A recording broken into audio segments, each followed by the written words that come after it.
Sungguh-sungguh Allah sangat ridho ketika seorang hamba itu makan ketika sesuap nasi dia muji Allah, ketika minum seteguk nasi dia muji Allah. Itu kalau orang diridhoni Allah itu wali betul. Itu untuk jadi wali itu gampang, kamu makan ridho, kamu nginjak buminya Allah ridho seneng, kamu hidup keseharian aman seneng. Nah ini supaya sampean kita semua ngaji betapa panduan Rasulullah untuk menggapai ridho Allah itu banyak yang keseharian sekali. Saking kesehariannya banyak dalam hadis dan itu sahih. Nabi menyebut hal-hal yang keseharian. Hatta ma tas'alu fi fimra'atika, kamu punya uang kemudian istri kamu bisa makan itu ibadah. Bahkan sebagian ibadah itu dicontohkan Nabi yang akhirnya diprotes sahabat.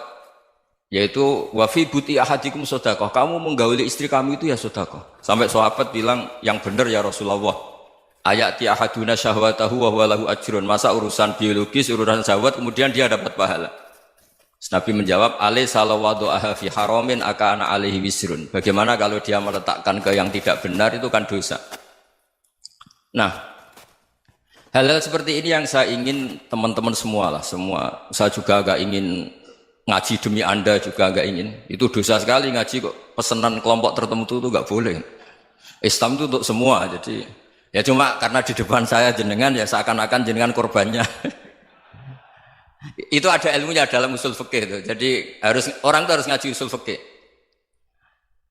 Nama yang disebut, mungkin Mas Sufyan masih ingat zaman ngaji usul fikih. Nama yang disebut itu tidak jaminan sebagai prioritas perintah. Jadi misalnya gini, kebetulan yang di depan Nabi itu Abu Dzar. Nabi ya bilang, ya Aba Dzarin ini uhibbuka misalnya, atau ya Mu'ad ini uhibbuka, atau ya Aba Hurairah ini uhibbuka misalnya. Banyaklah riwayat yang Nabi nyebut ya Aba Dzarin, ya Mu'ad, ya Aba Hurairah. Kemudian misalnya Nabi meneruskan khitab, ini uhibbuka, saya mencintai kamu, fakul dubur sholatin, atau sebagian riwayat disebut fala tada'an la dubura kulli sholatin, Allahumma inni ala dzikrika wa syukrika wa husni ibadatik. Saya mencintai kamu, siapa saja. Mu'ad bisa, Abu Dzar bisa siapa? Saya mencintai kamu, mohon kalau habis sholat kamu jangan lupa wiridan Allahumma a'inni ala dzikrika wa syukrika wa husni ibadatik. Ya Allah, tolong kami permudah supaya mudah ingat engkau. Anda tidak bisa mentang-mentang, wong nama saya Parmin, nama saya Purnomo, itu yang diperintahkan Mu'ad misalnya. Jadi yang disebut satu, tapi khitab itu untuk siapa saja. Saya teruskan. Jadi saya mohon semua kita melakukan kebaikan itu kalau dalam kaidah fikih disebut al yakin la yuzalu bisyak. Banyak kebaikan yang kebenarannya itu 100%. Tidak punya efek samping ke pihak lain, ke kelompok lain, ke komunitas lain. Itu tadi misalnya Anda makan dan itu murah sekali, hanya butuh satu piring. Setiap punyaan kamu muji Allah, setiap minum kamu muji Allah. Itu redaksinya Rasulullah SAW disebut Allah sangat ridho ketika seorang hamba makan, kemudian dia memuji Allah, atau minum kemudian dia muji Allah. Logikanya gampang. Negara seperti ini yang kamu harapkan bentuknya kayak apa, mertua, ipar, komunitas, tetangga, itu nyata terjadi itu kan belum pasti. Sementara yang mesti terjadi adalah kamu butuh makan, kalau tidak mati. Butuh minum, kalau tidak mati. Butuh bumi yang nyaman ditempati, kalau tidak kita juga mati. Sebab itu Allah kalau menyebut nikmatnya itu hal-hal yang keseharian. Alladzi at'amahum min ju'. Allah itu siapa? Allah itu yang menciptakan kamu bisa makan. Tidak berlebihan. Allah itu yang menciptakan kondisi sosial itu ideal. Zaman Nabi itu ya ada orang munafik. Orang-orang pilihan Allah itu juga diuji orang sekelilingnya yang macam-macam. Semua diuji sesuai konteks zaman dan waktu. Nah, tapi ada ibadah-ibadah yang selalu disarankan Nabi. Sampai Nabi itu pernah ditanya, ayul islami khairun ya Rasulullah, Islam terbaik itu gimana? Jawaban Nabi itu unik. It'amut to'am. Islam terbaik itu ya makan-makan, yang santai-santai. Ketika Allah menyebut beberapa kebaikan, falak tahamal aqobah wa ma adrokan Allah mal aqobah. Terusannya apa? Fakku raqobah. Terusannya apa? Au it'amun fi yaumin di masghubah. Ya itu acara makan-makan itu juga Islam. Kenapa? Ya bayangkan kalau tidak ada makanan, kita mati kan? Kondisi sosial tidak ideal itu Anda masih gak apa-apa. Tapi kalau Anda tidak makan, Anda tidak minum, Kamu punya istri cerewet masih bisa hidup, punya mertua cerewet masih bisa hidup. Tapi kalau tidak makan bisa mati. Berarti penting mana istri sama makan? Penting mana? Makan. Semoga istri Anda dengar, nanti kamu disuruh makan tapi pulang deh.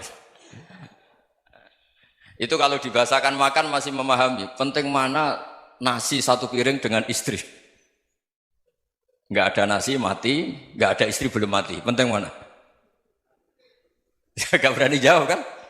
Nah, ternyata Anda ada garang kan di depan istri. Jadi saya mohonlah, mungkin Mas Sufyan Sauri tadi yang bisa bantulah. Teman-teman tuh ngaji yang keseharian saja. Karena kita nyari ridha Allah itu berdasar firman Allah. Dan firman Allah itu menyebut keseharian tuh riang, gampang.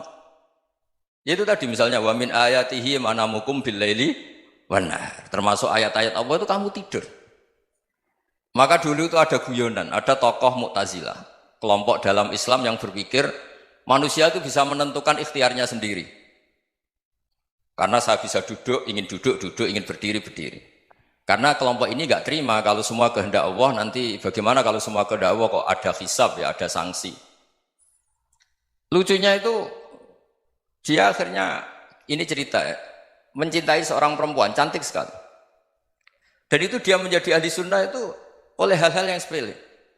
Karena istrinya cantik, ya namanya suami istri hubungan intim. Terus ditanya, Mas, masih ingin lagi? Masih. Silahkan diulang lagi. Wah ya tidak bisa. Katanya manusia bisa menentukan yang diinginkan. Itu tobat itu. Itu nggak bisa ditobatkan Mas Sufyan Ats-Tsauri. Orang cantik yang mudah nobatkan orang itu orang cantik. Segampang itu. Akhirnya kita tahu, makanya kalau dalam kitab Hikam itu disebut al-aqil mayyakul madza yaf'alu wa hubi wal ghafil mayyakul madza af'al. Orang yang punya akal karena sadar ini wilayah Allah, semua milik Tuhan. Itu dia tiap hari berpikir, besok Allah akan melakukan apa terhadap dunia ini. Kamu merencanakan sesuatu mau plesir, ternyata gempa. Mau wisata ke Rusia, ternyata perang. Kamu tidak pernah tahu apa yang akan terjadi besok. Wa ma tadri nafsum madza taksibu ghadan. Tapi anda semua kita ini sering punya jadwal permanen. Makanya saya kalau diundang siapa saja, sanad takdir. Yang jelas Gus ini acara penting. Ya masih acara penting nak pangeran ngersakno piye? Kok ape dadi pangeran? Kamu kok mau jadi Tuhan? Itu kadang ya kiai. Penting Gus acara ini jenengan harus memastikan bisa. Loh kamu itu yang ngajarin tauhid, sesuatu itu biadillah kok bilang-bilang apa pasti. Kalau maksa terus tak tobatkan loh kamu kata saya. Ya kalau gitu Gus bilang insya Allah. Wah itu hati saya, fisik saya, roh saya sudah bilang insya Allah. Tidak usah kamu latih kata saya. Nah hal-hal tauhid keseharian itu gampang sebetulnya. Wal ghafil yaqulu madza af'al. Tapi orang yang lupa Allah dia setiap hari bilang besok apa? Kita bisa melakukan apa? Seakan-akan dia itu aktor, dia penting, dia subjek permanen, dia. Padahal kita ini hanya objek kehendak Allah Subhanahu wa taala. Karena kita yakin sesuatu yang terjadi di alam raya ini kita tidak bisa apa-apa. Makanya saya sering ngaji, sering bilang saya, ketika Anda mensifati Allah, Dia yang menghidupkan. Sudah itu tanamkan sehingga ketika kita mati santai saja. Kenapa santai? Allah punya cara menghidupkan kita. Zaman kita hidup juga gak tahu caranya ngelola jantung, ngelola paru-paru. Kamu juga gak tahu ngelola oksigen yang tidak beracun, tidak mengandung polusi. Tahu-tahu hidup. Gak ingin tua ya tahu-tahu tua, gak ingin mati tahu-tahu mati. Selama ini kita hidup juga gak tahu apa sebetulnya. Hanya gaya tok, punya jadwal, punya planning. Kalau kamu bisa menentukan pilihan Anda, pasti Anda istrinya cantik, 4 neriman semua, kona'ah semua. Nyatanya enggak kan? Ada 1 jelek, cerewet. Oh itu kan, nyatanya enggak bisa apa-apa Anda kan? Dan kamu bawa mati lagi. Itu kan, istri Anda juga gitu, punya keinginan, punya suami yang ganteng, yang jabat, yang neriman, yang enggak poligami. Ya enggak kesampaian juga. Kalau kita ngitung tingkat kegagalan kita itu gagal terus. Ya kan? Nah, terus ingat Allah, madza yaf'alu wa bi. Orang yang punya akal selalu berpikir Allah itu menghendaki apa terhadap saya. Lalu sama-sama orang melihat orang yang serius. Itu kata Anda itu pemikir berat, serius. Senang punya tokoh yang merengut karena kamu anggap serius. Tapi sebagian orang anggap orang yang serius itu wong merengut, wong masam, wong muka kok ditekuk. Jadi sama Itu hati, ya muqallibal qulub tsabbit qalbi ala dinik. Karena kita nggak tahu cara berpikir kita tentang orang lain, tentang sekeliling kita. Misalnya kita orang baik yang jenis ngrumat fakir miskin. Ada orang bangun masjid mewah itu janggal. Apa artinya masjid mewah kalau banyak orang kelaparan? Tapi kalau yang jenis pendidikan apa artinya masjid mewah kalau tidak bisa ngaji? Nanti yang jenis infrastruktur apa artinya ini kalau semuanya punya sudut pandang yang berbeda-beda. Dan Islam mengapresiasi semua kebaikan. Tapi katakan semua kebaikan itu adalah kehendak Allah Subhanahu wa taala. Karena apapun baik Anda itu pakai fasilitas yang diberikan oleh Allah Subhanahu wa taala. Sehingga ini yang disebut kulillah sumadarhum fi khawdihim yal'abun. Ya kembali tadi ke tema-tema bahwa keseharian Anda ini sudah Islami. Saat Anda tidak bisa melakukan apa saja. Saya sering ada jenazah, biasanya kalau tetangga meninggal saya sering disuruh ngelepas. Saya bilang orang ini baik karena sering ngelamun di rumah, sering nganggur di rumah. Ditanya sama anaknya, kenapa Gus nganggur baik? Ya kalau dia nganggur artinya juga agak berbuat sesuatu yang maksiat kan? Ya kan? Orang nganggur di rumahnya ya tidak bunuh orang, tidak maling, tidak korupsi, ya namanya nganggur di rumah. Lah cuma istri cara pandang nganggur gak menghasilkan uang itu. Tapi juga gak menghasilkan kriminal kan? Jadi sebenarnya Islam itu makanya kalau sampai ngaji usul fikih itu ada kitab usul fikih namanya Lubul Usul, itu terkenal sekali di pesantren itu. Itu kalau ngapresiasi keseharian itu luar biasa.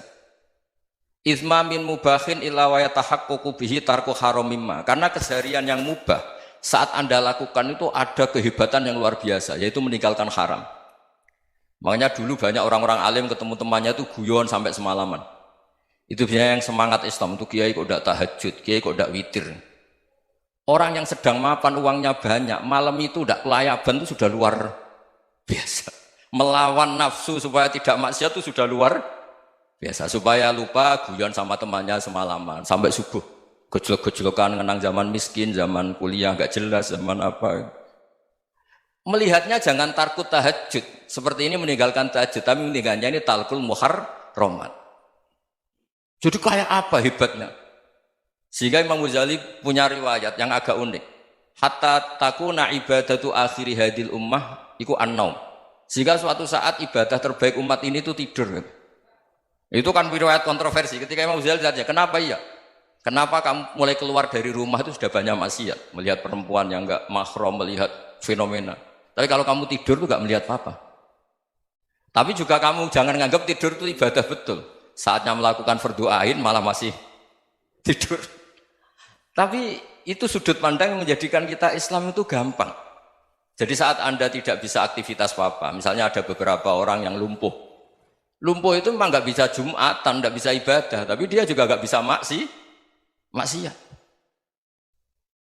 Tidur itu memang Anda saat itu tidak bisa tahajud, tidak bisa witir, tapi saat itu ada zina, ada maling, tidak gosipkan orang, tidak bully orang, tidak menanamkan kebencian, tidak hasud. Sehingga tidur menurut Allah Ta'ala wa min ayatihi manamukum billaili apa? Wan-nahar. Karena di tidur itu selain ada unsur istirahat, jaga kestamina, juga ada unsur meninggalkan beberapa keburukan. Nah saya mohon ibadah yang keseharian ini kita jaga. Supaya kita semua baca ayat itu fasih. Fasih itu tertanam di hati. Allah itu siapa? Alladzi at'amahum min ju'i wa amanahum min khauf. Dan Allah kalau cerita di Quran itu anna subabnal ma'a subba thumma syaqaqnal ardhan wa syaqqa fa ambatna fiha habba wa inaba wa qadba wa zaituna wa nakhla wa hadaika hulba. Kamu tahu saya ini siapa kata Allah? Saya ini adalah Tuhan yang menurunkan air. Kemudian ada tanaman banyak. Habba wa inaba wa qadba, ada zaitun, ada tin, kalau orang Jawa mungkin ada tela, ada padi, ada mangga, ada pisang. Sudah. Wa inaba wa zaituna wa nakhla wa hadaika hulba. Ada perkebunan yang lebat. Tujuannya apa? Mata Allahkum, silahkan kamu pakai, kamu nikmati. Tapi karena kadang kita ini punya ide-ide besar. Tadi untuk syukur saja nunggu punya istri riman, rumah baik, tetangga baik, komunitas baik, semuanya baik baru syukur. Lama-lama nanti ada di surga, syukurnya nunggu surga paling kelas A. Itu sudah ada yang menghuni Rasulullah, kamu nggak boleh di situ. Masa untuk syukur saja? Repotnya Masya Allah. Jadi mohonlah Quran yang kalau Anda hafalkan juz sama itu kan ada ayat-ayat yang kayak tadi. Ya, fal yanzuril insanu ila ta'ami. Coba lihat. Apa yang kamu makan ya? Dari mana? Dan untuk mempertahankan hidup kamu keseharian. Jadi jangan kira ibadah itu harus membentuk komunitas yang versi Anda. Ibadah itu harus yang hal yang mulu-mulu. Kesehariannya Anda alami.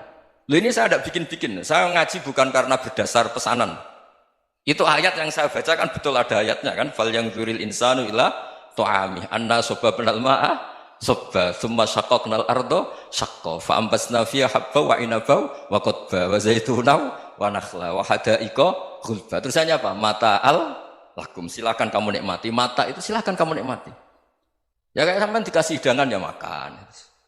Ya sudah makan, habis makan ya minum, habis itu ngantuk ya tidur. Ya sudah normal-normal saja. Kayak apa indahnya Islam? Tapi Anda mencari Islam yang gimana lagi?